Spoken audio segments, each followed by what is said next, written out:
नई आदतें बनाना या फिर पुरानी बुरी आदतों को तोड़ना इतना मुश्किल क्यों लगता है? हम सब ने कभी न कभी ये सोचा तो है कि कल से जिम जाएंगे, रोज एक किताब पढ़ेंगे। हाँ, या कोई नई भाषा सीखेंगे। बिल्कुल। लेकिन कुछ ही हफ्तों में सारा जोश ठंडा पड़ जाता है और हम वापस वहीं पहुंच जाते हैं जहां से शुरू किया था। और इसमें सबसे बड़ी गलतफहमी ये है कि लोग इसे अपनी इच्छा शक्ति की कमी मान लेते हैं, अच्छा। जबकि असलियत में ये रणनीति की कमी है। हम अक्सर बहुत बड़े और मुश्किल बदलाव करने की कोशिश करते हैं और फिर जब तुरंत नतीजे नहीं दिखते तो हिम्मत हार जाते हैं। और आज हम इसी गुत्थी को सुलझाने वाले हैं। हमारे पास जेम्स क्लियर की बहुत ही मशहूर किताब एटॉमिक हैबिट से जुड़े कुछ बेहतरीन नोट्स और लेख हैं। करोड़ों कॉपियां बिकी हैं इसकी दुनिया भर में, और इसे आदतें बनाने का सबसे कारगर तरीका माना जाता है। तो आज हम इसकी गहराई में उतरकर ये समझेंगे कि छोटे-छोटे बदलाव हमारी जिंदगी बदल सकते हैं। हाँ, और देखिए, हमारा मकसद सिर्फ इस किताब की बातें दोहराना नहीं है। नहीं, बिल्कुल नहीं। हमें उस छुपे हुए सिस्टम को समझना है, वो सिस्टम जो असल में बदलाव लाता है। हम ये जानेंगे कि कैसे रोज के छोटे छोटे काम मिलके एक बड़ी कामयाबी की शक्ल ले लेते हैं। और वो कौन से उसूल हैं जिनसे कोई भी अपनी आदतें बदल सकता है? ठीक है, तो चलिए शुरू करते हैं। किताब का जो सबसे बड़ा और चौंकाने वाला विचार है, उससे शुरू करते हैं। वो ये कि छोटे-छोटे सुधार जुड़कर कमाल के नतीजे देते हैं। इसे 1% का नियम कहते हैं। सुनने में 1% बहुत ज्यादा तो नहीं लगता? बिल्कुल नहीं लगता, लेकिन इसका असर कंपाउंडिंग की तरह होता है। सोचिए, अगर कोई हर दिन सिर्फ 1% बेहतर होता है, तो साल के आखिर तक वो लगभग 37 गुना बेहतर हो जाएगा। 1 मिनट 37 गुना? हाँ, 37 गुना। और इसका उल्टा भी उतना ही सच है। अगर कोई हर दिन 1% बुरा होता जाए, तो साल के आखिर तक वो लगभग 0 पर पहुंच जाएगा। ये आंकड़ा तो हैरान करने वाला है। लेकिन यहीं पर एक आम परेशानी सामने आती है। क्या? मान लीजिए किसी ने जिम जाना शुरू किया। वो 1 महीने तक मेहनत करता है, पर आईने में कोई खास फर्क नहीं दिखता। वो 37 गुना बेहतर तो महसूस नहीं कर रहा होता। फिर क्या होता है? ये एक बहुत जरूरी सवाल है, और यह हमें सीधे उस चीज पर ले जाता है जिसे क्लियर अप्रकट क्षमता का पठार कहते हैं। अप्रकट क्षमता का पठार? ये क्या है? हाँ। ये वो दौर होता है जब हम मेहनत तो कर रहे होते हैं, पर नतीजे दिखाई नहीं देते। ये उस बांस के पेड़ की तरह है जो जमीन के नीचे 5 साल तक अपनी जड़ें फैलाता है और फिर कुछ ही हफ्तों में 90 फुट तक बढ़ जाता है। अच्छा। या इसे ऐसे समझिए जैसे बर्फ का एक टुकड़ा -5 डिग्री पर है। आप उसे गर्म करना शुरू करते हैं -4, -3। कुछ नहीं होता। कुछ नहीं होता, बर्फ बर्फ ही रहती है। सारा बदलाव तो 0 डिग्री पर पहुंचने के बाद ही नजर आता है। तो इसका मतलब ये हुआ कि हमारी मेहनत बेकार नहीं जा रही होती, नहीं, वो बस सतह के नीचे जमा हो रही होती है।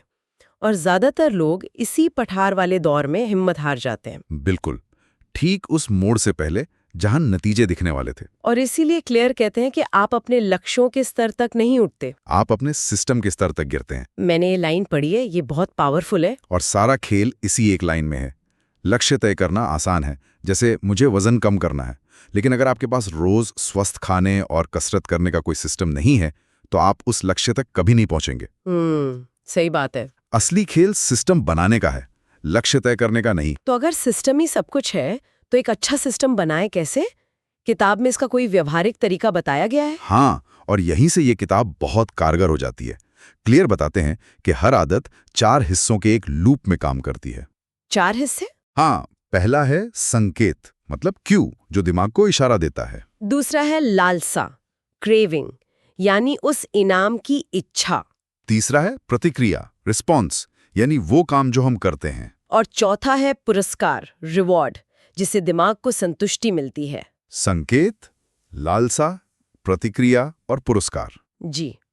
और क्लियर ने इसी लूप को आदतें बदलने के 4 आसान नियमों में बदल दिया है। चलिए इन नियमों को एक एक करके समझते हैं। पहला नियम है, इसे स्पष्ट बनाएं, मेक इट ऑब्वियस। इसका क्या मतलब हुआ?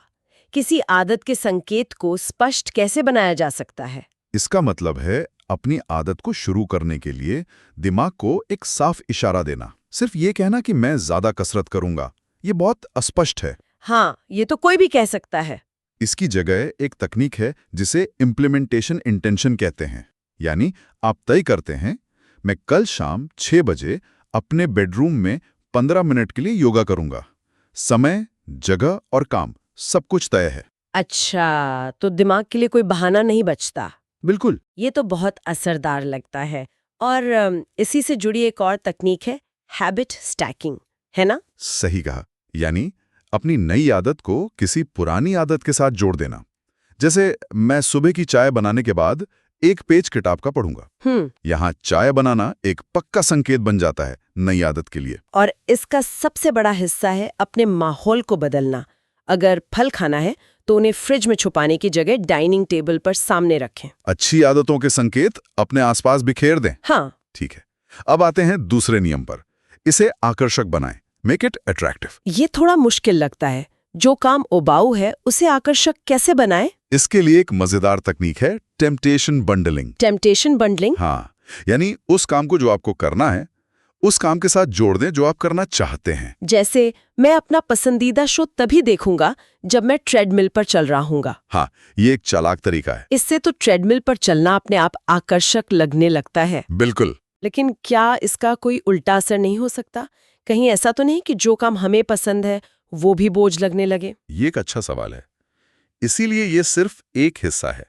दूसरा बड़ा हिस्सा है उस आदत के बारे में अपनी सोच बदलना और ऐसे लोगों के साथ जुड़ना जिनके लिए वो आदत आम बात है। अच्छा, संगत का असर। हाँ, अगर आपके सारे दोस्त सेहतमंद खाते हैं तो आपके लिए भी वैसा करना आसान और आकर्षक बन जाएगा। समझ गए। अब तीसरा नियम है इसे आसान बनाएं, मेक इट इजी। मुझे लगता है ये सबसे जरूरी है। लेकिन कुछ आदतें जैसे कोई नया हुनर सीखना वो तो होती ही मुश्किल हैं। तो क्या किताब मुश्किल चीजों से बचने को कह रही है? नहीं, बिल्कुल नहीं। तो फिर इसका मतलब मुश्किल चीजों से बचना नहीं, बल्कि उन्हें शुरू करने की रुकावट को कम करना है। ओके। और इसके लिए सबसे बेहतरीन तरीका है 2 मिनट का नियम। 2 मिनट का नियम, ये क्या है? ये कम लगे। रोज 1 घंटा दौड़ना है के बजाय लक्ष्य बनाएं अपने दौड़ने वाले जूते पहनना है। सिर्फ जूते पहनना? हाँ, या 30 मिनट पढ़ना है के बजाय लक्ष्य बनाएं किताब का 1 पेज पढ़ना है। मतलब एक बार शुरुआत हो जाए तो आगे का काम अपने आप आसान हो जाता है। सही पकड़ा। आदत का सबसे मुश्किल हिस्सा तो उसे शुरू करना ही होता है। ये तो सच में बहुत काम का नियम है। बिल्कुल। जब आप जूते पहन ही लेंगे तो शायद दौड़ने भी चले जाएंगे। हाँ। जब आप 1 पेज पढ़ लेंगे तो हो सकता है आप 10 पेज पढ़ लें। लक्ष्य सिर्फ आदत को शुरू करना है। और अब चौथा और आखिरी नियम, इसे संतोषजनक बनाएं, मेक इट सैटिस्फाइंग। ये बहुत दिलचस्प है क्योंकि अच्छी आदतों का इनाम भविष्य में मिलता है। हाँ, बहुत बाद में। लेकिन मेहनत आज करनी पड़ती है, जबकि बुरी आदतों का मजा तुरंत आता है और नुकसान बाद में। यही तो सारा फंदा है। तो इस मुश्किल को कैसे हल करें? हमें अपनी अच्छी आदतों के लिए कोई छोटा सा तुरंत मिलने वाला इनाम जोड़ना होगा। जैसे? इसका सबसे अच्छा तरीका है हैबिट ट्रैकर। एक कैलेंडर पर हर उस दिन एक एक्स लगाएं जिस दिन आपने अपनी आदत पूरी की। वो एक्स लगाना ही अपने आप में एक संतोषजनक इनाम बन जाता है। और धीरे धीरे एक चेन बनती है। हाँ, और फिर आपका मकसद बन जाता है कि इस चेन को तोड़ना नहीं है। और अगर चेन टूट जाए तो? अगर एक दिन आदत छूट जाए? यहीं पर एक और जरूरी नियम आता है, कभी भी 2 बार ना चूकें। नेवर मिस हाँ, ट्वाइस। जी, एक दिन चूकना एक गलती है, लेकिन लगातार 2 दिन चूकना एक नई और बुरी आदत की शुरुआत है। अच्छा, तो अगर एक दिन छूट भी जाए तो अगले दिन जरूर वापसी करें। हर हाल में। तो इन 4 नियमों से बुरी आदतों को तोड़ने का भी कोई तरीका है? हाँ, बस इन्हीं नियमों को उलट देना है। उलट देना है? हाँ। कैसे? पहला, इसे अदृश्य बनाएं, मतलब संकेत हटा दें। जैसे घर में जंक फूड रखना ही बंद कर दें। दूसरा, इसे अनाकर्षक बनाएं, इसके बुरे नतीजों पर ध्यान दें। तीसरा, इसे मुश्किल बनाएं, रुकावटें खड़ी करें, जैसे सोशल मीडिया ऐप्स को फोन से हटा देना।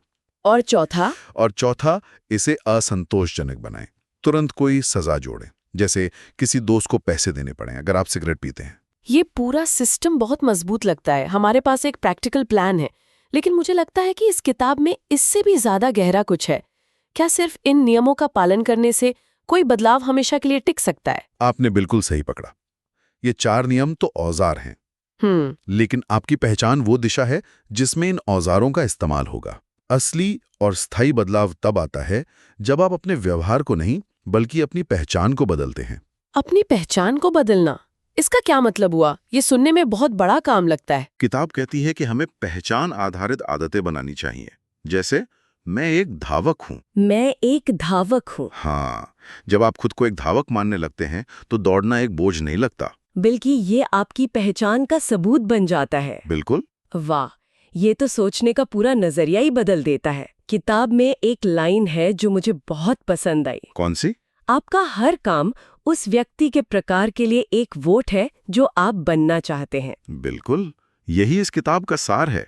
जब आप सुबह उठकर दौड़ने जाते हैं तो आप सिर्फ कैलोरी नहीं जला रहे होते, आप एक धावक होने के पक्ष में एक वोट डाल रहे होते हैं। और जब आप जंक फूड की जगह सैलेड चुनते हैं तो आप एक स्वस्थ इंसान होने के पक्ष में वोट डाल रहे होते हैं। सही कहा। धीरे धीरे इन छोटे छोटे वोटों से सबूत इकट्ठा होता है और आपकी आत्मछवि बदलने लगती है।